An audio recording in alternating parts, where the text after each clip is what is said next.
চলে আসেন ইসলামে।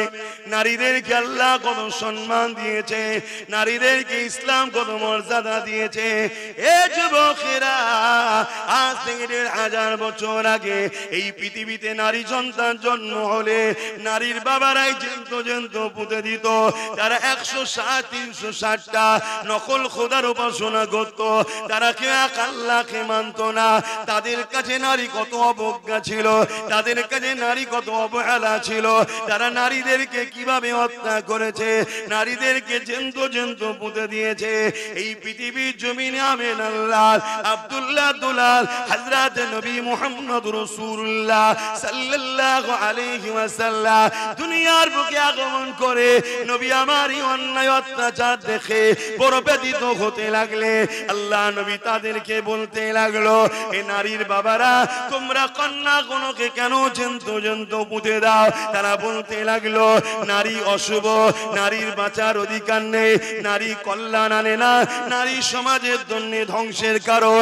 আল্লাহ নবী তাদেরকে জানিয়ে দিল, এ দুনিয়ার মানুষেরা, এই কুসংস্কার তোমাদেরকে কে শিখালো? তারা তখন বলতে লেগেছে, লা তুসাহুবুল, নারীগুলোকে তৈরি করেছে শুধুমাত্র পুরুষের ভোগের জন্য। পুরুষ তাদেরকে হত্যা করতে পারে, ভোগ করতে পারে, কোনো অন্যায় অত্যাচার পাপ হবে না। আরে জাহান্নামের কুকুরেরা, এটা তো তোদের কালচার ছিল। আমার আমিন আল্লাহ মুহাম্মদ রাসূলুল্লাহ মায়ের জাত নারীদের ঘরে কিভাবে বাঁচিয়েছে দেখো। আল্লাহ নবী বলতে লেগেছে, না না না, মহান স্রষ্টা এমন করে মায়ের পেট গর্ভেতে পুত্র সন্তান দেয়, ওই মহান স্রষ্টা আবার মায়ের গর্ভেতে কন্যা সন্তান দেয়। এতে নারীর কি দোষ রয়েছে? আমাকে মহান স্রষ্টা পাঠিয়েছে, আমি জানিয়ে দিলাম, কারো ঘরে যদি প্রথম নারী সন্তান হয়, এর মানে ওই বাবাকে মহান স্রষ্টা শান্তি জান্নাতের পয়গম দেয়। আরো জোরে বলুন সুবহান। আবেরা নওজোয়ান তরুণেরা, মন দিয়ে শুনে রেখে দেন, আমি যে কথা বলতে যাচ্ছিলাম, আরে কত কষ্ট করে ইসলামটা পৃথিবীর জমিনে এসেছে। এ নওজোয়ানেরা, আমার নবী দ্বীনের জন্য কত মার খেয়েছে, আল্লাহ নবীর উপরে কত জুলুম হয়েছে, আল্লাহ নবীর উপরে কত অত্যাচার হয়েছে।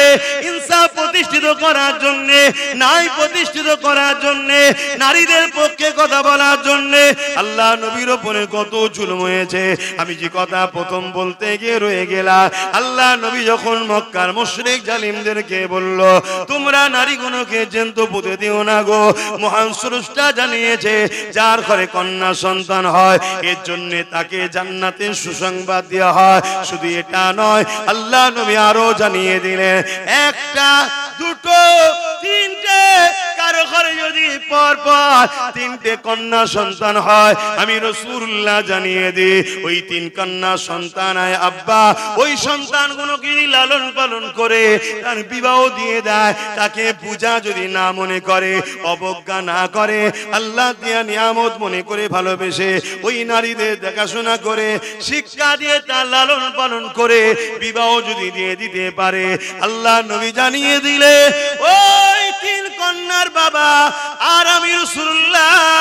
এ যুবক, আমার দিকে দেখো, এই যে দুটো আগুল পাশাপাশি রয়েছে, আল্লাহ নবী এইভাবে আগুল দেখিয়ে বলেছে, যেমন দুটো আগুল পাশাপাশি রয়েছে আল্লাহর জান্নাতে, ওই তিন কন্যার আব্বা আর আমি রাসূলুল্লাহ একসাথে জান্নাতে থাকবো। আরো জোরে বলে। তাহলে নারীরা আমাদের জন্য সম্মানের জিনিস নয়? কথা বলেন, হাত তুলে সাক্ষী দেন, মায়ের জাতদের হয়ে লড়াই করবেন, নারীদের হয়ে লড়াই করবেন, নারীদের অধিকারের জন্য লড়াই করবেন, মায়ের জাতদের উপরে যারা জুলুম করবে তাদের বিরুদ্ধে লড়াই করবে। মায়েদের ঘরে বৃদ্ধাশ্রমে রাখার জিনিস নয়, মায়েদের সেবা করার জিনিস, ঠিক না বেঠে?